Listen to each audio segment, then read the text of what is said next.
When the Dodge Magnum came out in 2005, it was the first new car that my wife showed any real interest in. So we went and checked them out. We were primarily interested in an RT all-wheel drive with the tow package, but when we looked at them, we discovered that they were a bit spindly.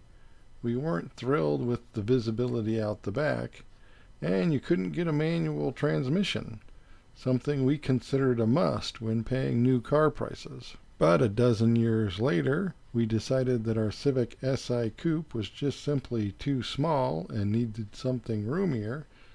It seemed like the time to start shopping around for a Magnum.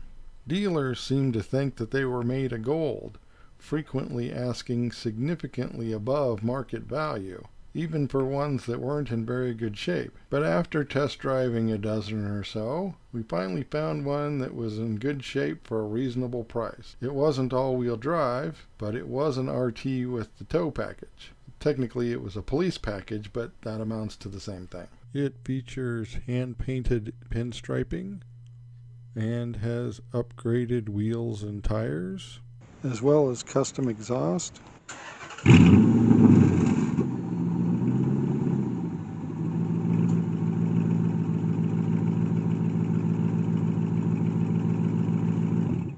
And an old-timey Auga horn. About a year later, while on an auction site, we put in a low bid for a base SE and actually won it. So, what's the difference? Well, there's an obvious difference in powertrain. The base model sports a 2.7 liter dual overhead cam V6 with 190 horsepower. The RT is powered by a 5.7 liter Hemi V8, in this case rated at 350 horsepower. That has been slightly dressed up with a chrome radiator cap and a real transmission dipstick.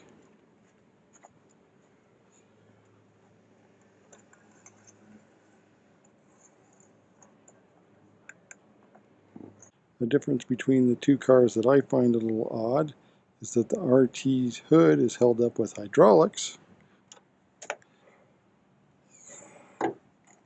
while the SE just uses a cheap stand.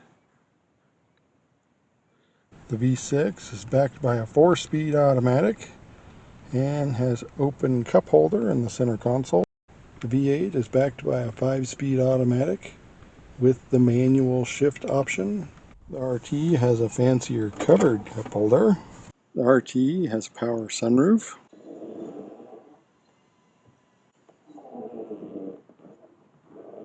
Well, the SE has a roof rack, or at least 3/4 of one. Both have a very roomy back seat, but the RT sports the upgraded leather interior. Well, the base model has the far more practical cloth seats. The RT also has lots of additional electronic nonsense as part of the premium audio package. Optional Bluetooth with the built-in garage door openers. Upgraded stereo system with CD navigation, as well as the steering wheel controls. The SE has more basic controls and the base single CD player. Both have the adjustable pedals. The SE has a lot of dings and sun damage, and even the black trim under the window has peeled off, giving it a tad more bright work than it would normally have. I do like the color, however. It has the factory 5-spoke wheels that I think look really good on it. There's also some noticeable interior sun damage with the vents. We have made some minor modifications. I added an RT badge to the front and swapped out the grills on the two cars. I think the darker grille looks better on the brighter car, and it weighs significantly less.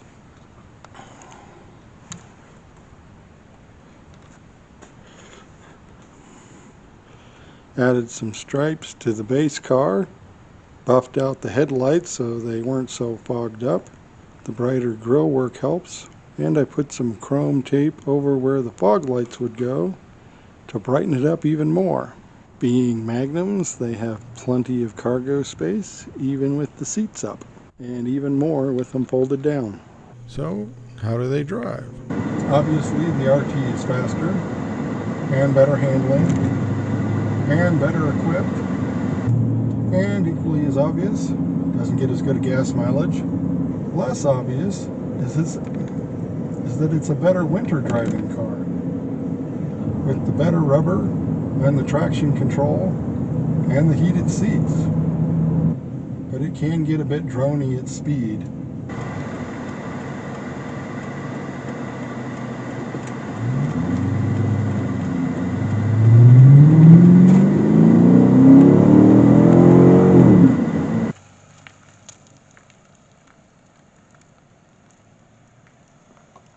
My impression was that the SE would be dog slow. And although it isn't going to win any drag races, it's really not as slow as I thought it would be.